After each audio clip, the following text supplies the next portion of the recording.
Hey, how's it going, guys? It's Eric. Very quickly, before today's video starts, I just have something that I actually need to share with you guys. It's some pretty bad news, but then again, there is a small silver lining here. I can focus all of my time and all of my effort on YouTube. I'm not going to go in depth about it right now because this is actually a really good video that I want you guys to watch today, but I do want you to read what I had to post on Twitter.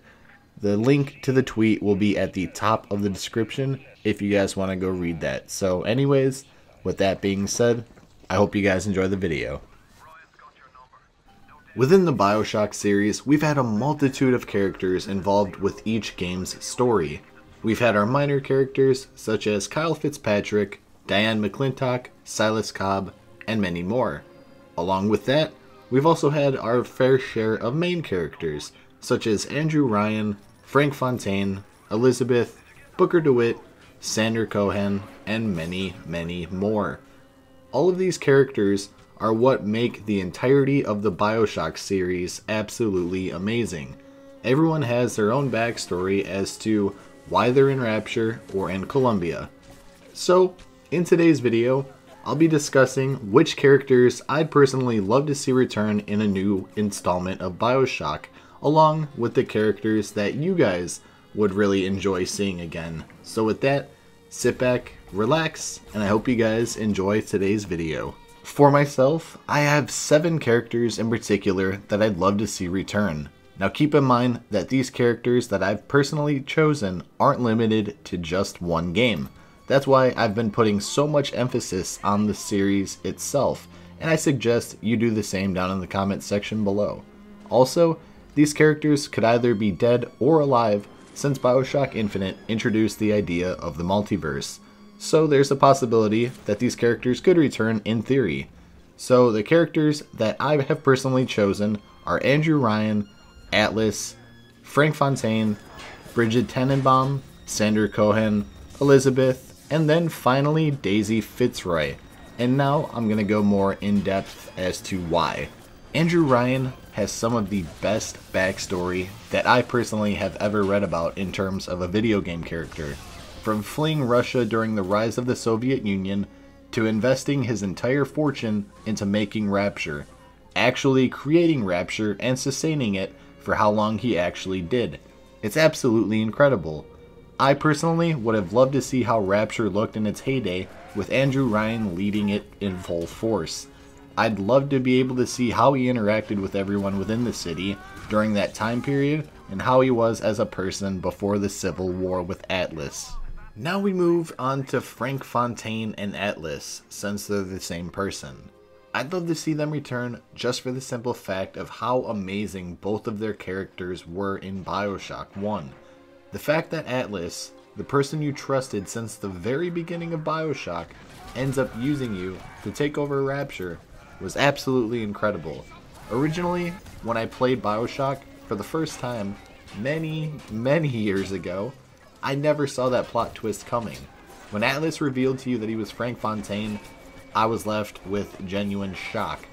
When this new Bioshock is fully developed and released, Fontaine and Atlas is the type of antagonist that I would personally want in that Bioshock. Next, we're going to talk about the brains behind the Little Sisters, and that is Bridget Tenenbaum. In my personal opinion, I feel that her character was so underutilized within the entire Bioshock series. You might be asking yourself, Eric, what do you mean by that? Well, for starters, let's put it this way. In Bioshock 1, you see her all of 2 times, and then you get some scattered dialogue on the shortwave radio here and there. In Bioshock 2, she leaves within the first 15 minutes of the game, and you don't see her until the end of Minerva's Den. Then finally, there is no mention of her in Infinite besides 2 things in Burial at Sea. There is a poster of her with profanity written all over her face, and there is also a In the Know video exposing Bridget Tenenbaum for doing something bad. So, I feel that they could have done so much more overall with her character, and I would have loved to have more interaction with her in-game and to experience more of her own character, if that makes sense to you guys. Now, let's move on to undoubtedly my favorite character within Bioshock, that being Sander Cohen. I love how he can go from frolicking through Fort Frolic, being so happy and enthusiastic about his arts and projects and basically bragging to you about them, and then at the drop of a hat, he turns into a complete and utter psychopath. I absolutely love how he does that. I love the overall character. It's absolutely amazing. And honestly, there is no other character like him. I personally believe that Sander Cohen is the most unique character that we've ever seen within all 3 installments of Bioshock.